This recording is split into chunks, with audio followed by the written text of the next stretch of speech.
This year, some 57 million people are expected to cease existence and revert back to their natural state of non-existence, commonly defined as death. Roughly 2/3 will die of a mysterious and as of yet incurable disease known as aging. Well, technically and medically speaking, old age is not in and of itself lethal, but it nonetheless weakens your body so as to make you less capable of combating that which is. Nevertheless, death as a result of age-related conditions is clouded in mystery, as we have yet to discern precisely why we age. Current understanding implies no singular element commands the aging process, but rather a combination of multiple interconnected factors. For example, the limits imposed by telomeres on cell division implies obsolescence may be programmed into our DNA. Manipulation of specific genes in other animals and organisms can have drastic effects on the aging process. Furthermore, numerous studies have evinced that calories accelerates aging and thus less food could potentially extend longevity. So stop eating and you'll live forever. Who eats a burger that way? On the opposite side of the spectrum, aging may simply be a result of accumulative damage and waste. While the human body is capable of maintaining and repairing itself, the processes responsible are not infallible. Over time, an accumulation of separately insignificant failures may collectively become significant so as to sporadically degrade various bodily functions. If gerontologists do manage to isolate the precise nature of aging, we may one day be able to decelerate, prevent, or even reverse the process. Hanging has been a common method of both suicide and homicide ever since the invention of rope and human necks. Today, hanging is primarily associated with hanging from a noose, but the word may also describe crucifixion, impalement, or just a general state of suspension upon death. At some point, or more likely over an extended period of time, coroners and others remarked that male hanging victims often died with priapism, which is a medical way of saying they frequently died with an erection. In fact, it is the belief of some historians that not one but two poles were erected upon the crucifixion of Jesus Christ, and that some artistic renditions of his divine likeness was more accurately hung than others. Though Thy Holy Loins was frequently covered with drapes like the Renaissance version of pixelization, so the state of His Majesty can merely be inferred. In any case, this discovery gradually evolved into a treatment for erectile dysfunction, as non-lethal strangulation produces the same effect, which in turn evolved into erotic asphyxiation. The exact physiological cause is not entirely clear, but a general inhibition of normal brain activity due to pressure or injury to the brain or spinal cord appears to be responsible. The fear of death is known as thanatophobia, and fearing the end of our existence can be so overwhelming that many seek any explanation that promises continuation in place of termination. In other words, an afterlife. As far as science is concerned, death is the cessation of brain activity followed by natural decomposition of the body. One could argue that death is merely the absence of life, much like a shadow is the absence of light. But who is this science to tell us what to believe when we could ask those brought back to life after death? Between 10 to 20% of cardiac arrest survivors recall near-death experiences, memories from when they were clinically dead and thus unconscious.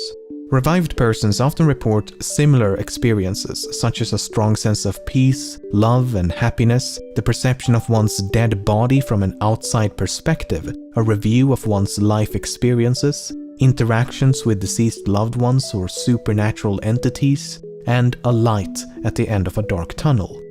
Studies have found that these experiences are largely culture-dependent. For example, Christians are more likely to perceive angels, while Hindus are more likely to perceive gods of the underworld. Entities who escort the deceased towards an afterlife are known as psychopomps. But you are neither more nor less likely to have a near-death experience just because you are religious, as NDEs by atheists and others are just as common.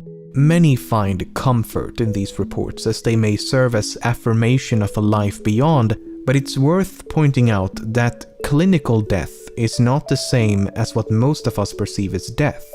The reason you can be revived when clinically dead is that while your heart and breathing may have ceased, your brain is still active. It is only once your brain activity stops that you are legally dead, and no one has ever returned from this stage of complete cessation. While humans may be stuck with pathetic mortal bodies, some animals have transcended this futile existence and exhibit biological immortality. One such creature is the immortal hydra. Hydras are tiny freshwater animals that look like miniature octopuses. While humans and our sad excuse of a body grows weaker with age, the hydra is just as strong playing bingo as when it graduated high school. In other words, they show no signs of aging nor the adverse effects commonly associated with it. While its regenerative properties are poorly understood, the hope is for an improved understanding to aid in our quest for human immortality. Other creatures exhibiting some form of biological immortality include various species of jellyfish, lobsters, and flatworms.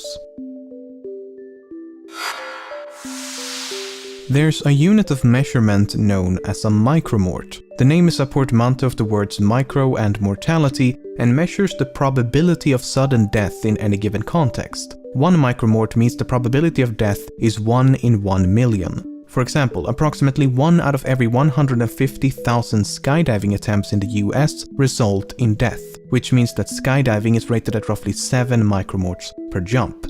In order to be exposed to 1 micromort of risk, you would have to ride a bike for 10 kilometers, drive a car for 400 kilometers, or fly with commercial airlines for 10,000 kilometers.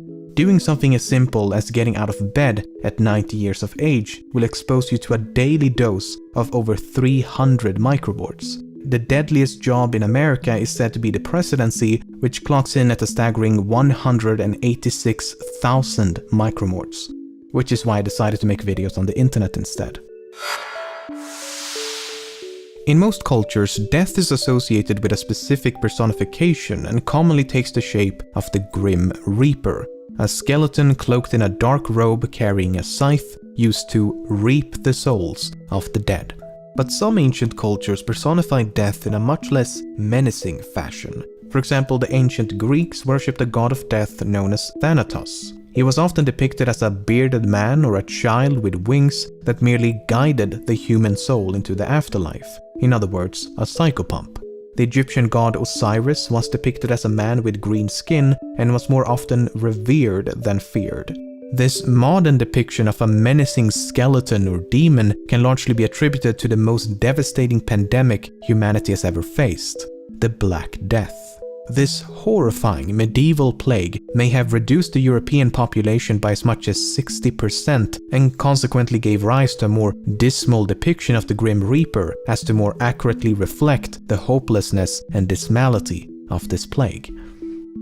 Well, most depictions at least. Sometimes death is just ecstatic to play some mortal board games. Just look at that face. That is the face of a skeleton ready to play some chess. Vem är du? Jag är döden. There's a rare mental disorder known as Cotard syndrome, and persons afflicted often deny the existence of one or multiple body parts, but in some extreme cases patients deny that they themselves exist, and paradoxically come to believe that they are dead. Named after French neurologist Jules Cotard, in 1880 he described a middle-aged woman who believed her body was completely hollow, with the exception of her skin and bones. As such, she insisted she didn't need to eat and eventually died of starvation. Strangely enough, victims of this disorder often believe themselves to be immortal, as from their delusional perspective, you can't die if you're already dead.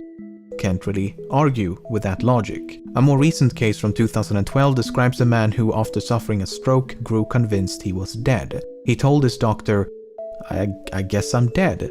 I'd like to ask for your opinion. But when asked if he believed it possible for a dead man to speak, he recognized the contradiction, yet paradoxically maintained his belief of non-existence. He further elaborated, I feel I am dead, but I'm talking with you in this world. I do not know whether I am alive or not. I am unable to realize that I'm alive. A few months later, his condition fortunately improved and he no longer believed himself to be dead, yet he maintained that he once had been. Oh, and he also believed that Kim Jong-il was a patient at the same hospital. Naturally.